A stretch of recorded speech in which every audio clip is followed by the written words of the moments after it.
Fala galera, tudo bem? O assunto de hoje por aqui é um pedido de vocês, na verdade. É uma pergunta que muita gente tem me feito, tanto aqui no canal, como no Twitter também. E acho que é uma boa oportunidade da gente falar sobre o assunto. Afinal de contas, o Mundial de Clubes está chegando e isso sempre desperta muito interesse por parte dos brasileiros e tudo, porque muito se fala, né? Ah, o time tal não liga pro Mundial, o europeu não tá nem aí e tudo mais. E qual é a real ligação, de fato, qual é a real importância do Mundial de Clubes da FIFA para um clube europeu? Se a pergunta for essa de uma forma ampla, a minha resposta vai ser depende, porque depende de muitas coisas. Mas se a gente for falar especificamente do Liverpool em 2019 e de alguns outros casos, aí separando por país, já dá para fazer um contexto mais interessante, uma separação mais interessante do que representa a competição para cada país, para cada região da Europa e tudo mais. Então convido você a se inscrever aqui no canal. Se você ainda não se inscreveu, clica aqui, rapidinho você já se inscreve, ativa aí o sininho também, deixa sua curtida, o seu comentário, participe. Eu sei que esse assunto sempre gera reações mais extremas e a ideia aqui não é essa, na verdade. Não é alimentar qualquer tipo de exagero nem para um lado nem para o outro. Então vamos lá. O que significa o Mundial de Clubes em 2019 para o Liverpool? Depende de para quem você vai fazer essa pergunta. Por quê? Para os ingleses, o Mundial de Clubes não tem esse peso, não tem grande... Aliás, para ninguém na Europa, o Mundial de Clubes tem o mesmo peso que tem para o brasileiro, para o argentino, para o sul-americano como um todo. O sul-americano tem uma obsessão pelo Mundial. O sul-americano, nos últimos anos, se a gente for pegar no atual século, quando a distância técnica e econômica ficou muito grande entre os continentes, passou a ser aquela missão difícil que você espera para tentar mostrar força contra alguém que está num outro patamar de investimento, de nível de competição durante a temporada e tudo mais. É mais ou menos isso o Mundial de Clubes de 2000 para cá, né? Se a gente pegar no atual século, ali o final dos anos 90, início, a virada dos anos 90 para os anos 2000 foram marcantes porque ali o futebol brasileiro ainda tinha futebol argentino também, ainda tinha times muito fortes, capazes de bater de frente com os principais da Europa. Só que nos anos 2000 isso já deixa de acontecer e esse degrau fica muito grande. Mas voltando ao ponto principal, qual é a relação do europeu com o torneio? É um torneio pouco relevante. Ok, depende do país. Por quê? Não é uma obsessão, então não é aquele torneio que você vai passar o ano falando rumo a Tóquio, ou rumo ao Catar, ou rumo, sei lá, onde vai ser a edição do ano, mas é um torneio que, dependendo do caso, tem maior valorização. Por exemplo, os países de origem latina, né, se a gente for falar de Espanha, de Portugal, de Itália, eles ainda olham com um pouco mais de valor para o torneio. Cada clube pelo seu motivo, mas é uma região que ainda valoriza um pouco mais essa disputa intercontinental. No caso da Espanha ou da Itália, por exemplo, se a gente pegar o caso do Milan ou o caso do Real Madrid, são clubes que lutam muito pelo status de grandes vencedores do futebol mundial, de número de títulos. O Milan travou com o Boca uma disputa muito legal na década passada, nessa questão de quem ganhava mais título, quem tinha mais título internacional e tudo mais. Então, um torneio mundial acaba sendo, sim, relevante. Daí a ser a principal competição, daí a ser o foco, a obsessão e tudo mais, não, muito distante disso. Quando a gente sai dessa região, digamos, mais quente da Europa, a gente já tem uma diferenciação bem mais radical.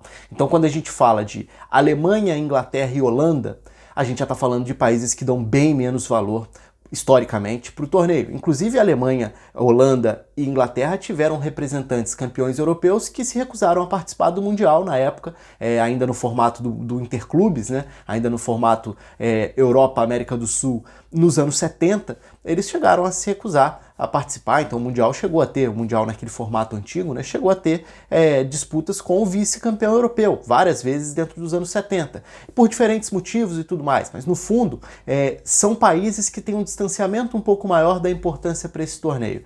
E aí eu estou tentando chegar aos poucos no Liverpool, né, no caso específico de 2019.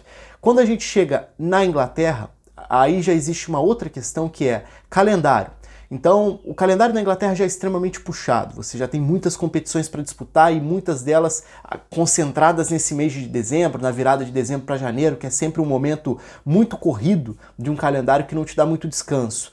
E aí o Mundial passa a ser não só uma competição a mais, sem ser a mais importante, como também para a cultura do inglês, passa a ser um inconveniente enorme, porque surge um torneio que nem tem tanta relevância na cabeça dos ingleses e que ainda atrapalha o calendário local, que já é aquela correria. Então, por exemplo, o Manchester United em 99, para a gente pegar um exemplo um pouco mais distante, né, de 20 anos atrás, na época se discutiu muito isso. Pô, mas o Manchester United vai largar a correria do fim de ano, de um calendário puxado com jogos importantes aqui, no caso na Inglaterra, para ir jogar um torneio mundial, independentemente de quem seja o adversário, tá? Não é uma questão clubística aí. Não é olhar e falar, mas é porque era o Palmeiras, ou é porque era o fulano, é porque é o Flamengo. Não, isso é o de menos. Não é esse o ponto. Tô falando do ponto de vista dos europeus em relação a isso. Então, existia uma rejeição ao torneio por entender que ele estava prejudicando a preparação e interferindo num calendário local que é mais valorizado. Com a Premier League chegando num momento importante, com a Copa da Inglaterra, que sempre começa para os grandes da primeira divisão em janeiro, mas com a Copa da Liga em andamento. E aí, se a gente for pegar o Liverpool, especificamente, tem uma maratona insana, né? Um calendário inviável. Aliás, é legal que o fim de ano na Inglaterra tenha muitos jogos, mas é inviável que tenha tantos jogos. O Liverpool, por exemplo, vai fazer 14 jogos num espaço de 42 dias. São 6 semanas cheias aí para o Liverpool jogar 14 vezes por 5 competições diferentes. Então a gente está falando de Premier League, de Copa da Inglaterra, que vem em janeiro e já começa com um jogo contra o Everton, inclusive, um clássico para o Liverpool. Copa da Liga Inglesa, já numa fase de quartas de final. Champions League, que a última rodada da fase de grupos virou um jogo decisivo para o Liverpool enfrentando o Salzburg, e ainda por cima o Mundial de Clubes. Então a gente está falando de 5 competições no espaço de 6 semanas com 14 jogos, sendo que a Premier League, tudo bem, tem uma vantagem na classificação, mas é a prioridade do Liverpool. O Liverpool não vence o Campeonato Inglês desde 1990. Então é o torneio mais importante, até por já ser o atual campeão europeu. Então a Premier League não dá para se descuidar e é um campeonato muito exigente do ponto de vista físico. A Champions nem se fala, é impensável você falar em cair na fase de grupos. O Liverpool deve passar, mas chega a última rodada um pouco pressionado. A Copa da Inglaterra é muito tradicional na Inglaterra, é o torneio mais antigo e tudo mais. E ainda vai começar com um clássico.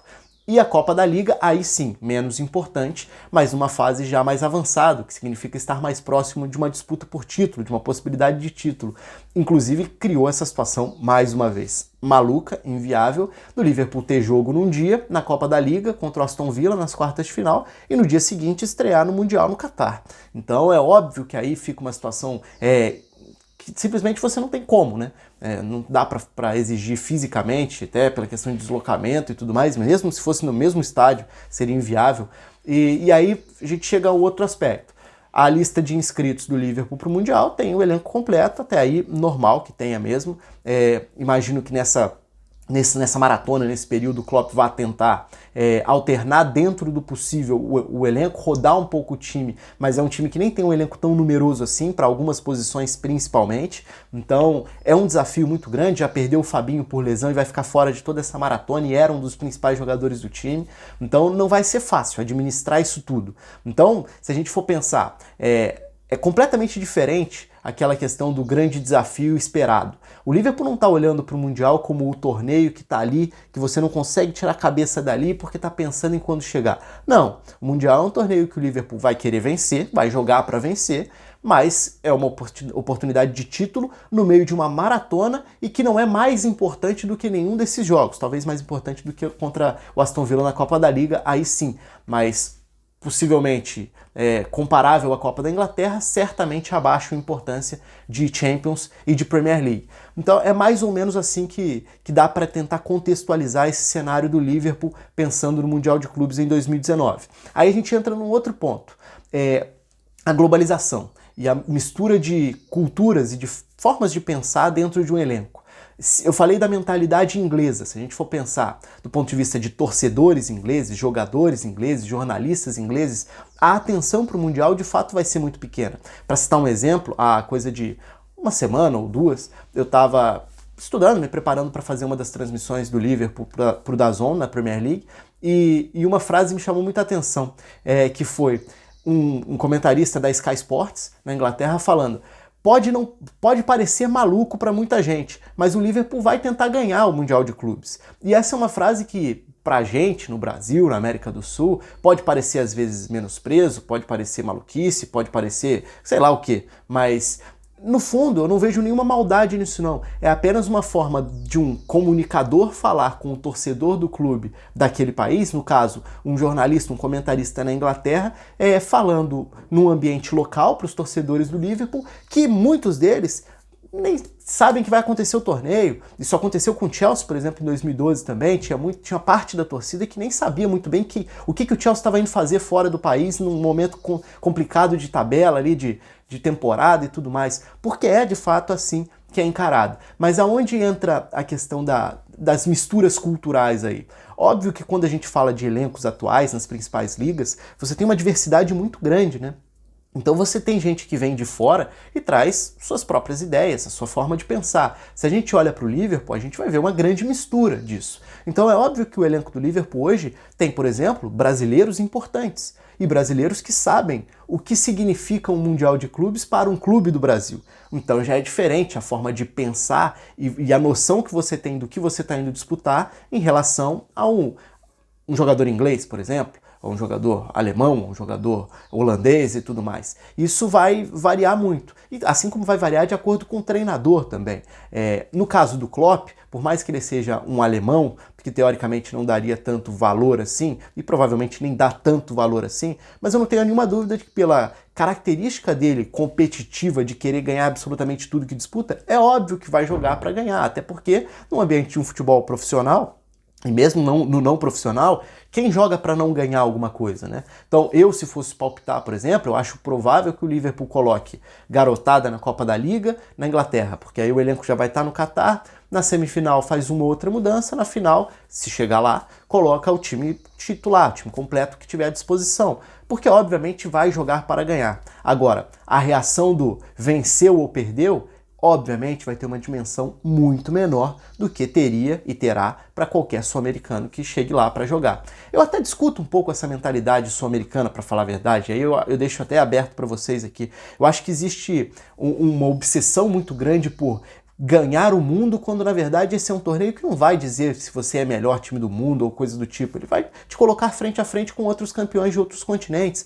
É legal, acho que é um torneio válido e tudo mais, mas ele não pode ou não precisa ser a grande ambição de um clube brasileiro. Eu valorizo muito mais o próprio campeonato local, ou seja, o campeonato brasileiro, e a Libertadores. Acho que assim como a Champions para o europeu é o grande objetivo, a Libertadores é para o sul-americano o grande objetivo. E você não precisa, ou você não pode ficar frustrado se não vier um Mundial depois. Porque o Mundial, na minha visão, ele tem muito mais um caráter quase de uma Supercopa, que não é algo que eu valorize tanto nas Supercopas que existem pela Europa, pela América do Sul, por qualquer parte do mundo, pelos países e tudo mais. Eu acho que são jogos legais, às vezes para abrir temporada, às vezes com histórias particulares que despertam maior interesse e tudo mais, mas não aquele título muito relevante que vai mudar muita coisa. Não acho que seja por aí, mas é uma visão particular minha. Eu sei que tem muita gente que é alucinado pelo Mundial, respeito e tudo mais. Aliás, inclusive, sobre o Mundial de Clubes, pode ser que com o novo formato, essa visão dos europeus comece a mudar um pouco.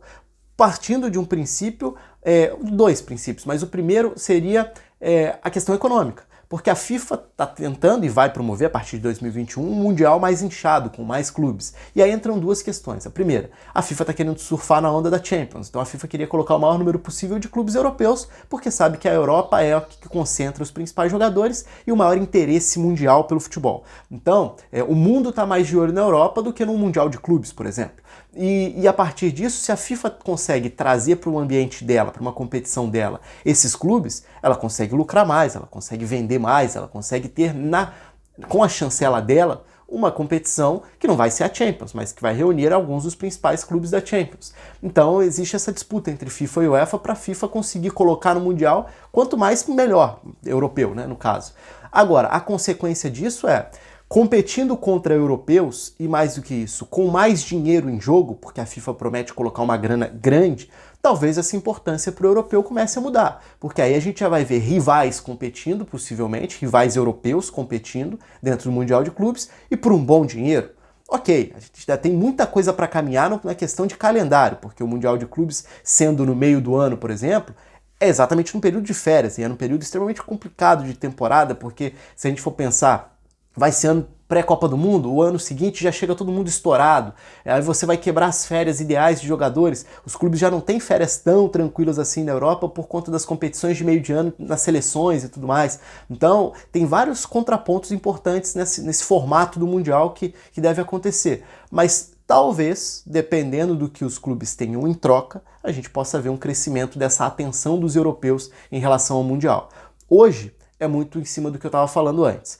Depende do país, depende do técnico, depende de como é o elenco, para saber quem vai ligar mais ou menos. Grande ambição, grande desejo, grande objetivo, isso definitivamente não é para os clubes europeus. Mas eles têm esse jogo no calendário, vão lá e tentam ganhar. Sem aquela vontade extra, aquela coisa do jogar no 100% o tempo inteiro, como o brasileiro, o argentino vai para lá para tentar provar para o mundo que pode bater de frente. Eu não acho nada de errado, porque de fato existe um degrau de diferença. É normal que quem está no degrau de baixo tente se superar para mostrar que pode bater quem está em cima. E pode, eventualmente, pode vencer.